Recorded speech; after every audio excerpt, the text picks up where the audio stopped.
오늘 말씀의 제목은 혼자 있을 때입니다. 혼자 있을 때. 요즘 시대를 흔히 1인 시대라고 합니다. 많이 들어보셨을 거예요. 그 시대마다 붙여지는 이름이 따로 있지만은 요즘 시대를 1인 시대. 혼자 살고 혼자 밥 먹고 회사에 나가지 않고 집에서 홀로 일하는 시대. 이게 사실은 그 어떤 여자 가수들이 불렀던 노래 가사입니다. 나 혼자 밥을 먹고 벌써 노래 가사를 딱 얘기하니까 벌써 다들 웃으시네요.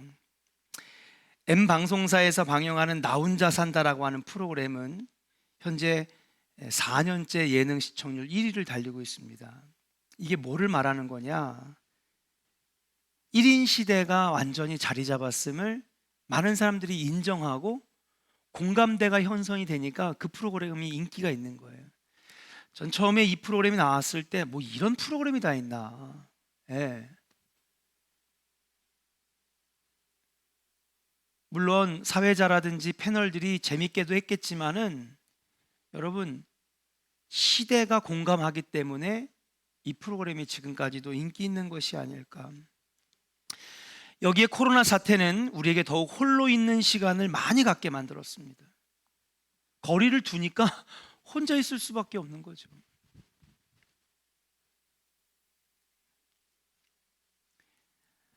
그런데 이런 말이 생각이 납니다.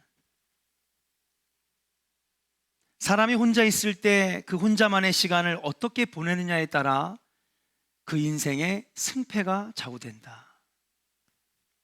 그런 말이 있습니다. 어떤 사람은 혼자 있는 시간을 견디지 못하고 외로움에 몸부리치는 사람이 있습니다. 반면에 혼자 있는 시간을 아주 유익하게 활용하는 사람들도 있습니다. 오히려 의도적으로 한적한 곳에 혼자 있는 시간을 확보하여 자신의 삶을 충실하게 사는 사람들도 있다는 것이죠. 예전에는 혼자 있는 것이 굉장히 안 좋게 보였습니다. 저 사람 외로운 사람, 저 사람 불쌍한 사람, 친구도 없나? 혼자 있는 것을 좋게 여기지 않았습니다. 뭔가 항상 함께 해야 되는 것이고, 그래서 어떤 사람은 절대 혼자 밥 못 먹어요. 누군가랑 꼭 같이 밥을 먹어야 되는 거예요. 견딜 수가 없는 거죠. 그렇지만 시대가 변해가고 있습니다. 그리고 이제 혼자 있는 이 시간을 얼만큼 유익하게 활용하느냐에 따라서 인생이 달라진다는 것이죠. 여러분, 교도소에서 중재인을 여러분 독방에다 집어넣는 이유가 있습니다.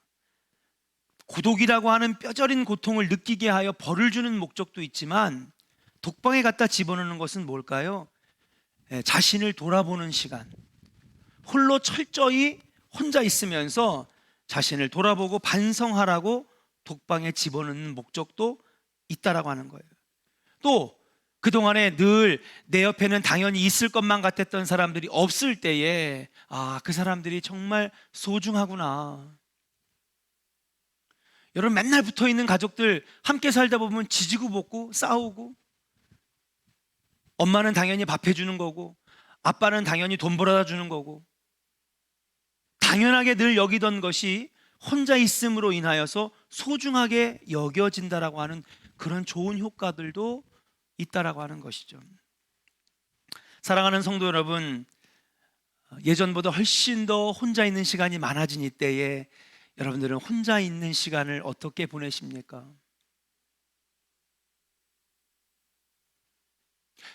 그거는 젊은 사람들한테 해당되는 거 아닙니까? 천만의 말씀이에요. 여러분, 우리 교회에 어르신들, 노인분들이 혼자 사시는 분들이 얼마나 많은지 아십니까? 어쩌면 미래의 우리의 이야기입니다. 미래의 우리 이야기예요. 야, 나는 며느리랑 안 산다. 야, 나는 출가한 니네들이랑 안 살아. 나 혼자 편하게 살 거야.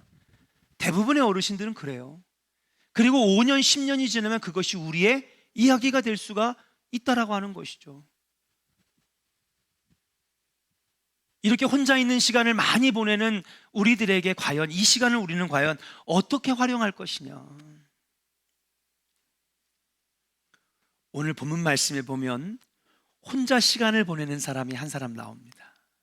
그 사람의 이름은 나다나엘입니다. 예수님은 제자로 삼은 빌립을 통해서 나다나엘을 소개받고 있어요. 예수님은 그를 보자 47절에 이렇게 말씀하십니다. 저와 여러분들이 함께 같이 47절을 한 번 더 읽어볼까요? 같이 한번 읽어보겠습니다. 시작.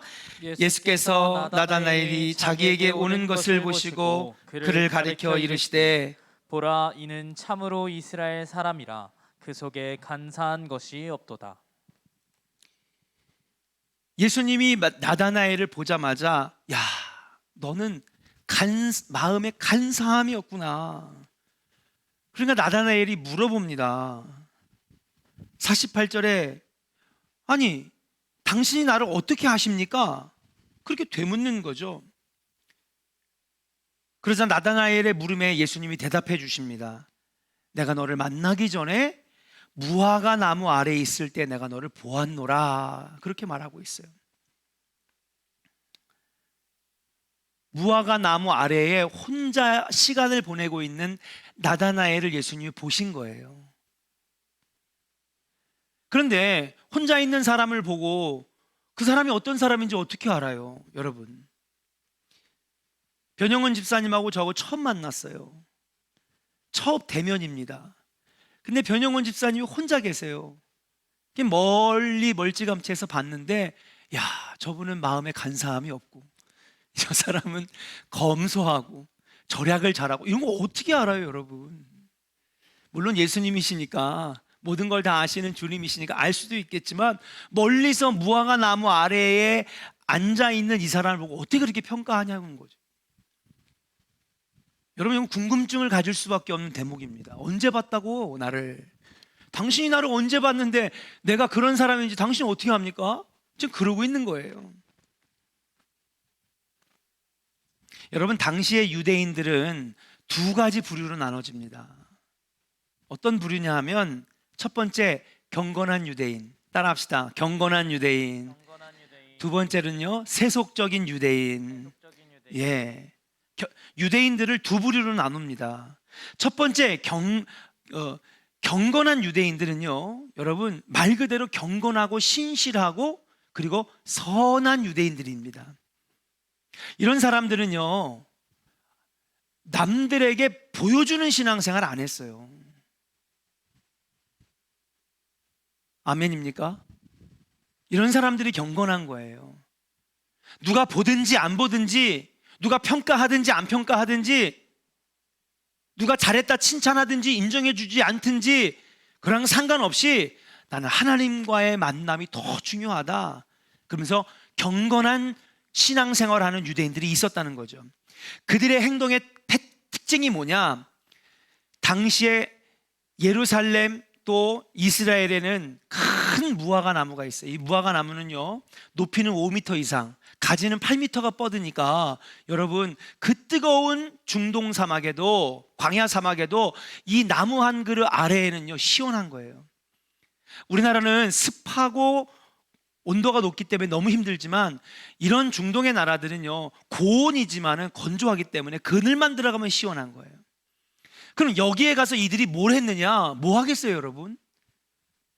혼자서 아무도 안 보는 이 무화과 나무 아래에서 여러분, 기도하고 묵상하고 율법을 묵상하고 하나님과 1대1로 만나는 시간을 가진 사람이에요. 그래서 경건한 유대인들은요, 여러분, 사람들 많은 곳에 있지 않았어요. 무화과 나무는 대부분 외곽 지역에, 광야 지역에, 산기슭에 있었기 때문에 사람들이 없는 곳에 가서 기도하는 사람들이었다는 거죠. 그러니까 예수님이 알아본 거예요. 아, 무화과 나무 아래서 혼자 시간을 보내는 이 나다나엘은 경건한 사람이고 선한 유대인이고 그리고 그 마음에 간사함이 없는 신실한 유대인이라고 하는 것을 무화과 나무 아래 혼자 시간을 보내는 그 모습을 보고 캐치해낸 것이죠. 반면에 세속적인 유대인들이 있습니다. 자, 이들은 어디로 갈까요? 예수님께서 독사의 자식들이라고 막 비난했던 바리새인과 사두개인들, 자신들은 경건하다 그러면서 다른 사람들에게 보이고자 거리의 어구, 마을의 어구, 아니면 시장에 여러분 사람 있을 때 거기다가 여러분 이거 보자기를 깔아놓고 거기서 기도하는 거예요. 사람들하고 대화할 때 나는 며칠 금식했다, 나는 며칠 금식했다, 나는 며칠 금식했다, 나는 11조를 냈다. 이게 세속적인 유대인들의 모습이었어요. 이들은 절대로 무화과 나무 아래 내려가지 않습니다. 왜요? 사람들한테 알려야 되거든요. 나 신앙생활 잘해, 나 11조도 잘 드리고, 봐봐, 난 시간 딱 되면은 시장 보다가도 길 가다가도 그냥 그 아래에 앉아가지고 난 기도해. 자기의 의를 드러내는데 좋아했던 사람들이라고 하는 것이죠. 무화과 나무 아래에서 율법을 묵상하고 기도하는 나다나엘을 예수님이 보신 것입니다. 그리고 예수님은 그를 평가하시는 거죠. 마음에 간사함이 없는 선한 유대인이라고. 누구에게 보이려 하지 않고 하나님만 보시는 은밀한 곳에서 기도했던 바로 그 기도하는 모습을 예수님은 통찰하고 계셨다라고 하는 사실이에요. 사랑하는 조은의 성도 여러분, 오늘 우리는 혼자만의 시간을 어떻게 보내고 있는지 나다나엘을 통하여서 깊이 깨달아야 됩니다. 오늘도 주님은 우리가 혼자 있는 은밀한 장소에서 무엇을 하고 있는지 다 알고 계시는 거예요. 기도와 묵상으로 혼자 있는 시간을 보낸다면 주님이 기뻐하시고 칭찬하시고 그리고 그 영광 받으실 줄로 믿습니다. 그러나 오늘의 시대를 사는 사람들은 혼자 있는 시간이 두려워가지고요, 자꾸 세상 친구들하고 나가서 어울리고 헛된 시간을 낭비하는 사람들이 너무나 많아요. 아니면 완전히 반대로 극과 극으로 밀실에 틀어박혀서 인터넷 게임하고 인터넷 도박하고 인생을 후퇴시킬 무익한 것들을 하면서 여러분 그렇게 시간을 보내는 사람들이 너무나 많이 있다는 거예요. 나에게 주어지는 이 시간을 어떻게 활용하는가에 따라 내 인생의 질이 완전히 달라지고 내 인생의 미래가 완전히 달라지는데 그 혼자만의 시간을 나다나엘은 주님 만나는 데 사용했다라고 하는 사실이에요. 예수님은 우리가 혼자 있는 시간에 무엇을 하고 있는지 주목하고 평가하십니다. 아놀드 토인비는 역사의 연구라는 그의 저서에서 창조적인 사람은 한적한 곳에서 명상과 묵상을 할 줄 아는 사람이다, 그렇게 얘기했어요. 창조적인 사람. 그러고 보니까 모세는요, 시내산에서 홀로 40일의 시간을 보냈습니다. 그럴 때 하나님께서는 그의 손에 영광스러운 십계명과 그리고 머리 얼굴에서 광채가 나는 신비로운 영적 능력을 하나님 부어주셨어요. 예수님은 40일 동안 광야에서 혼자만의 시간을 보낼 때에 30년 동안 나타나지 않았던 놀라운 하늘의 능력과 놀라운 기적의 능력을 얻는 말 그대로 공생의 문이 열려지게 되었는 줄로 믿습니다. 도망자의 신세였던 사도 바울은 아라비아 사막에서 하나님과 은밀한 교제를 통해서 그 10년이 넘는 시간 동안에 율법을 연구하고 내가 지금까지 평생 연구한 이 율법을 이제는 예수님을 만난 영적 체험을 가지고 성경을 다시 연구하니까 로마서가 나왔고요, 여러분 고린도 전후서가 나왔고요, 디모데 전후서가 나왔고요, 데살로니가 전후서, 주옥과 같은 하나님의 놀라운 복음서들이 여러분 나오게 되었는 줄로 믿습니다. 사도 바울이 예수님 만난 다음에 그냥 이 주옥과 같은 우리 신앙생활의 길잡이가 되는 말씀이 나온 게 아니라는 거죠. 10년이 넘는 혼자만의 시간을 다시 예수님 만난 체험을 가지고 성경을 연구하니까 귀한 복음서들이 나오게 되었다라고 하는 사실이에요. 유명한 성 어거스틴은 그의 참회록에서 자신이 회심한 사건을 기록하고 있는데, 자신이 회심한 사건이 오늘 나다나엘하고 똑같습니다.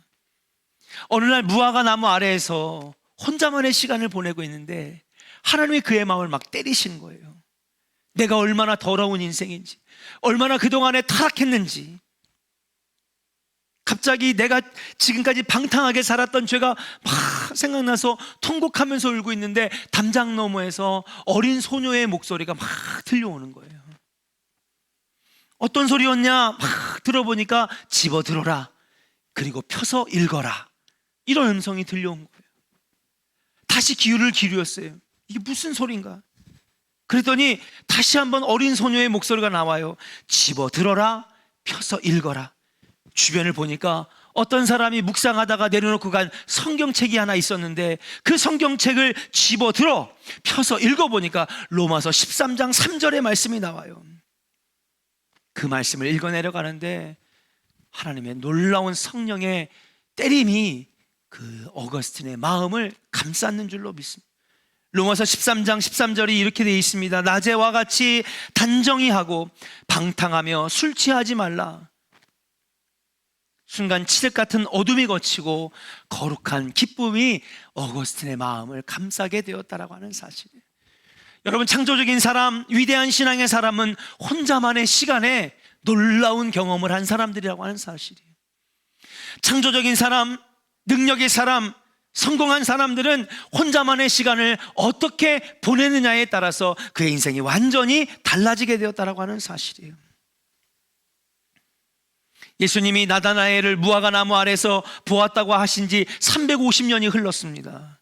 그리고 어거스틴이 똑같이 무화과 나무 아래에 혼자 있을 때에 예수님은 어거스틴을 주목하시고 그에게 새로운 인생을 부어주셨다라고 하는 사실이에요.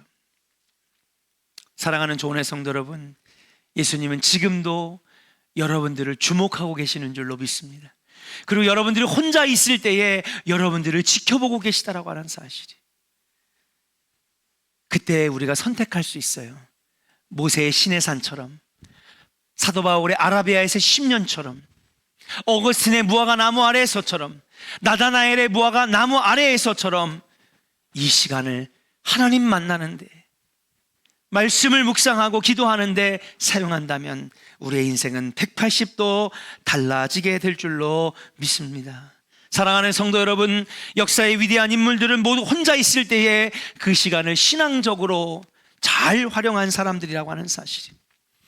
마치 예수님께서 홀로 있는 나다나엘을 주목하셔서 쓰셨듯이 하나님은 신앙적으로 혼자만의 시간을 잘 사용하는 자들을 복되게 하시고 성공시켜 주시는 줄로 믿습니다. 혼자 있을 때 하나님 기뻐하시는 삶으로 복받는 성도들 되시기를 주의 이름으로 간절히 축원합니다. 우리 옆사람에게 한번 축복하겠습니다. 혼자만의 시간을 잘 활용하셔서 승리합시다. 할렐루야. 나다나엘은 비록 제자가 되지 못했지만은 그를 통하여 놀라운 복음의 역사를 하나님 이루셨어요. 자, 그렇다면 이제 우리가 어떻게 혼자만의 시간을 잘 활용할 수 있을까? 이 혼자만의 시간을 잘 활용하는 것이 얼마나 중요한지를 오늘 말씀을 통하여 깨닫게 해주셨는데, 그렇다면 우리가 어떻게 혼자만의 시간을 신앙적으로 잘 사용할 수 있을 것인가? 여러분 보세요. 앞으로 혼자만의 시간을 더 많이 보내는 시대가 더 다가올 것입니다. 청년들도 그럴 것이고요, 중년층도 그럴 것이고요, 노년이 되어서도 혼자만의 시간을 보내는 분들이 점점 더 많아질 것입니다. 그때 우리 믿는 자들은요, 이 시간을 잘 활용해야 돼요. 아니, 물론 가족이 있고 친구가 있고 교회의 동료들이 있지만, 그럼에도 불구하고 분명히 나의 사회생활이 있지만 혼자만의 시간을 보내는 그러한 시간들이 분명히 많이 늘어날 거라고 하는 사실이죠. 자, 그렇다면 어떻게 우리는 신앙적으로 사용할 수 있을까? 첫 번째로는요, 한번 따라 합시다. 주님이, 주의 친절한, 따라할까요? 주님이 나를 보고 계심을 인지하며 살아야 합니다. 할렐루야. 주님이 늘 나를 보고 계심을 뭐 하면서 살아야 된다고요? 인지하면서 깨닫고 살아야 된다는 거예요. 늘 마음속에, 머릿속에 생각하면서 살아야 된다는 거예요. 내가 혼자 있어서 방탕하고 좀 세상적으로 살면 좀 어때? 그럴 때마다 생각하는 거죠. 아니야, 주님 보고 계시오. 지금도 나 혼자 있는 시간에 주목하고 계시오. 주님이 지금 나를 지켜보고 계셔 라고 하는 것을 늘 인지하면서 살아야 된다는 거예요. 성경 말씀에 주님은 우리의 생각도 아시고 머리카락의 개수도 세실 수 있으며 우리의 앉고 서는 것까지 다 보고 계시며 간섭하시는 분이라고 그랬어요. 주님께서는 성경에 우리에게 뭐라고 말씀하시냐? 나보다 나를 더 잘하시는 분이라고 하나님을 소개하고 있어요. 그런 하나님이 여러분, 우리가 다른 사람이 안 본다고 혼자 있을 때 우리를 모르실까요? 아니죠. 더 주목하시는 거예요. 더 지켜보시는 거예요. 그때마다 여러분, 우리가 다른 인생을 살 수 있는 사람은 뭐냐? 늘 아니야, 주님이 지켜보고 계셔. 주님이 나를 주목하고 계셔. 따라합시다. 주님이 지켜보고 계셔. 주님이 주목하고 계셔. 할렐루야. 주님이 날 지켜보고 계셔. 주님이 나를 주목하고 계셔. 그러한 생각을 인지하면서 나를 감찰하고 계신 하나님을 생각하면서 살아간다면 그 혼자만의 시간을 허비하지 않으며 정말로 유용하게 사용할 수 있는 지혜로운 성도들이 될 수 있다고 하는 사실. 사랑하는 종원의 성도 여러분, 늘 이 생각을, 이 믿음을 자각하고 인지하고 마음속에 품고 사시기를 주의 이름으로 간절히 축원합니다. 두 번째, 우리가 이제 혼자만의 시간을 주어질 때 어떻게 신앙적으로 잘 활용할 수 있을까요? 따라합시다. 하나님과 1대1 관계를 가져야 합니다.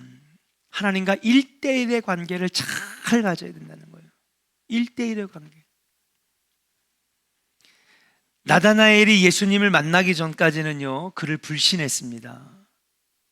빌립이 예수님을 소개했어요. 야, 그분이야말로 우리가 수백 년 동안 기다려온 메시아야. 그랬더니 나다나엘이 콧방귀를 꼈죠. 한번 같이 읽어볼까요? 45절입니다. 45절 말씀 한번 같이 크게 읽어보겠습니다. 시작. 빌립이 나다나엘을 찾아 이르되 모세가 율법에 기록하였고 여러 선지자가 기록한 그 일을 우리가 만났으니 요셉의 아들 나사렛 예수니라. 46절도 같이 읽겠습니다. 시작. 나다나엘이 이르되 나사렛에서 무슨 선한 것이 날 수 있느냐? 빌립이 이르되 와서 보라 하니라. 할렐루야. 야, 이분이 정말로 우리가 기다리던 메시아야 라고 했는데 나다나엘이 뭐라 그랬어요 지금? 예, 예수의 소식은 들은 거예요. 복된 소식, 복음은 들은 거죠. 이분이야말로 메시아고 구원자고 능력자고 천지를 만드신 하나님이시고. 근데 들었는데 뭐라고 그랬느냐? 아, 웃기지 마. 야, 나사렛에서 무슨 선한 것이 날 수가 있어. 예? 강남 파락군이나 저기 서초동 청담동 이런 데에서 인물이 나지, 저기 깡촌 시골 다리 밑에서 무슨 위대한 인물이 태어날 수 있어. 여러분, 나사렛은 그런 가난한 동네였어요. 예. 학력이 좋은 사람이 나올 수가 없고요, 신분이 귀한 사람이 나올 수가 없는 정말 천한 동네, 낙후된 동네, 가난한 동네였어요. 그러니까 무시하는 거예요, 나다나엘이. 야, 그 동네에서 무슨 선한 것이 날 수가 있느냐. 그 말을 예수님도 다 들으셨습니다. 그런데 49절을 읽어보니까 달라져요. 같이 읽겠습니다. 49절 읽겠습니다. 시작. 나다나엘이 대답하여 랍비여, 당신은 하나님의 아들이시오 당신은 이스라엘의 임금이로소이다. 할렐루야. 여러분, 그의 태도가 달라졌어요, 안 달라졌어요? 달라졌어요, 여러분. 달라져도요, 그냥 달라진 게 아니라 무시하고, 그리고 그를 업신여겼는데, 야, 무슨 선한 것이 날 수 있어. 근데 여러분, 단 성경 구절 3절 다음에 완전히 예수님을 찬양하잖아요. 뭐라 그래요, 여러분? 당신이야말로 진짜 하나님의 아들이시요 당신이야말로 이스라엘의 진짜 임금이로소이다. 극찬에 극찬을 하면서 찬양하잖아요. 왜 그래요? 차이는 하나밖에 없어요. 그 전에 비웃을 때는요, 예수의 소식을 듣기만 한 거고, 이번에 이렇게 고백하는 것은 뭐예요? 예수님을 직접 만났을 때 나온 고백이라고 하는 사실이에요. 여러분들의 신앙생활이 듣기만 하는 신앙생활 되지 않기를 주의 이름으로 간절히 축원합니다. 여러분, 설교 100번 들어도 우리 인생이 안 달라져요. 들었으면 그 말씀 붙잡고 하나님과 1대1로 만나야죠. 하나님을 만나야 진짜 하나님이 내 입에서 고백되어지는 거예요. 체험적인 신앙, 만남의 신앙, 1대1 신앙이 없으면 우리 신앙생활에는 단 한 발짝도 발전이 없어요. 듣기만 하는 신앙은요, 비웃는 신앙이 되는 거예요. 평가하고 비판하는 신앙만 되는 거예요. 머리로만 하는 신앙이 생활이 될 수밖에 없는 것입니다. 나다나엘이 보여주잖아요. 예수의 복된 소식, 진짜 메시아가 나타났어. 그분이야말로 하나님의 아들이야. 안 믿어요. 복음을 들었는데 안 믿어요. 물론 믿음은 들음에서 나는 거지만은 중요한 것은 무엇입니까? 하나님과 영적으로 1대1 만나는 만남이 없으면 내 입에서 고백이 되어지지 않는 거예요.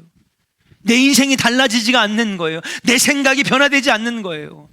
그러나 나다나엘이 예수님을 만나고 그분과 영적인 대화들을 나눌 때에 그의 생각이 완전히 달라졌어. 당신이야말로 진짜 구세주고 하나님의 아들이고 당신이야말로 진짜 우리의 임금이십니다. 주님과 1대1로 만나는 우리 조은의 성도들 되시기를 주의 이름으로 간절히 축원합니다.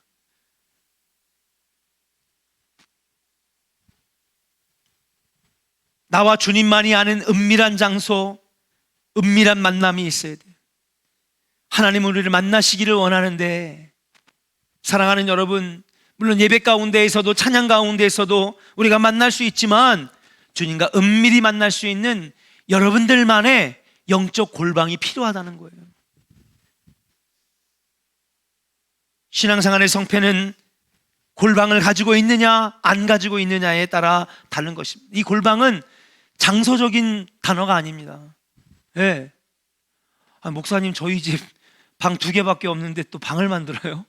그럼 이사해야 되겠네요. 여러분 그 얘기가 아니에요. 장소적인 의미가 아니에요. 그것이 어디가 됐든지 나와 주님이 만날 수 있는 나만의 시간과 공간을 의미하는 것이죠. 야곱은 야복 강가에서 하나님과 1대1로 씨름할 때에 그는 거짓말쟁이라고 하는 야곱의 이름을 버리고 열국의 아버지라고 하는 이스라엘의 이름을 얻었다라고 하는 사실이에요. 이사야 선지자는 성전에서 그리고 바로 부화가 나무 아래에서 하나님의 옷자락과 문지방이 흔들리는 환상을 보면서 그는 주님의 부르심을 받아 선지자가 되었는 줄로 믿습니다. 에스겔은 그발강 강가에서 갈대숲을 붙잡고 울다가 놀라운 700년의 예언을 눈앞에 환상으로 보게 되었는 줄로 믿습니다. 다니엘은 집 앞 창문을 열어놓고 하나님의 도성이 있는 예루살렘을 향하여 하루에 3번 시간을 정하여 기도할 때에 다니엘에게 능력을 주셔서 나라를 몇 번이나 구해내고 백성을 몇 번이나 구원해내는 하나님의 귀한 일꾼이 되었다라고 하는 사실. 요셉은 홀로 감옥에 있을 때에 혼자만의 시간에 하나님께 부르짖으며 옛날에 꿈을 보여주셨던 그 꿈대로 기도할 때에 그 꿈이 이루어지는 역사가 일어나게 되었다라고 하는 사실이에요. 어거스틴도 무화과 나무 아래에서 하나님과 1대1로 만날 때에 여러분 그로 인하여 지금의 이 개신교 기독교의 교리가 완성이 된 거예요. 여러분 기독교의 교리는요 어거스틴이 정리했어요. 예수님이 복음을 전하시고 사도 바울이 해석해서 여러분 마지막 이 기독교의 교리를 완전히 마무리한 자가 바로 어거스틴이라고 하는 사실이에요. 하나님을 만나는 골방이 없는 사람은 하나님께 쓰임받을 수가 없다라고 하는 것입니다. 그 골방은 우리 집일 수도 있고 무화과 나무 아래일 수도 있고 교회일 수도 있고 저 지하실에 기도실일 수도 있고 아니면 기도원이나 산이나 강가나 계곡일 수도 있다라고 하는 사실이에요. 어떤 사람은 너무너무 바쁘니까 잠깐 시동을 끄고 그리고 창문을 닫은 다음에 내 차 안에서 5분 10분 간절히 기도하는 그 내 차 안을 골방으로 만들어내는 사람들도 있을 수 있다라고 하죠. 어떤 사람은 새벽 예배가 골방이 될 수 있습니다. 어떤 사람은 철회 예배가 골방이 될 수 있습니다. 이런 1대1 만남이 있을 때에 우리 인생이 달라지는 거예요. 여러분들에게 주어지는 이 혼자만의 시간을 주님과 1대1로 만나는 시간을 많이 만들어내서 여러분의 신앙생활이 풍성해지고 복 있는 신앙생활로 바뀌어지기를 주님의 이름으로 간절히 축원합니다. 옆 사람에게 한번 축복하겠습니다. 혼자만의 시간에 주님과 1대1로 만납시다. 딴짓하지 말고 세상 나가지 말고 결론의 말씀입니다. 하나님께서는 인간을 창조하신 다음에 제일 먼저 인간에게 하신 질문이 있어요. 창세기 1장에 2장에 그 질문이 공교롭게도 아담아 내가 어디 있느냐, 이게 하나님의 첫 마디였어요. 곰곰이 이 말씀을 묵상해 보니까 정말 의미 있는 말씀이더라고요. 지금도 우리에게 물어보시는 거예요. 우진아, 내가 지금 어디 있느냐? 네, 하나님, PC방에서 게임하고 있어요. 현남아, 내가 지금 어디 있느냐?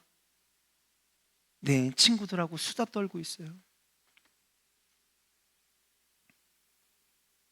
필요하죠. 친구들하고 얘기도 해야 되고. 젊은 친구들은 PC방에서 게임도 할 수 있어요. 그러나 주님은 늘 우리에게 물어보시는 질문이 이 첫 질문이에요. 공교롭게도 인간에게 처음 하신 질문이 뭐냐? 내가 지금 어디 있느냐? 지금도 우리에게 물어보고 계시는 거예요. 서목사야, 내가 지금 어디 있느냐? 주님, 기도 중입니다. 주님, 골방에 있습니다. 주님, 말씀을 묵상하고 있습니다. 신앙생활의 승리의 비결은 바로 하나님과의 은밀한 만남이 있는 나 혼자만의 공간을 만드는 것이라고 하는 사실이에요. 신앙생활의 승리의 비결은 하나님과의 1:1 관계를 이루어가는 것인 줄로 믿습니다. 주님이 오늘도 물어보십니다. 내가 지금 어디 있느냐 물으실 때에 네, 주님, 제가 기도의 자리에 있습니다. 혼자만의 시간을 하나님과 만나는 데 쓰고 있습니다. 여러분, 그렇게 대답할 수 있는, 그래서 여러분들의 신앙생활이 복 있고 풍성하고 어떤 시련이 와도 이겨낼 수 있는 우리 승리하는 조언의 성도들 다 되시기를 주의 이름으로 간절히 축원합니다.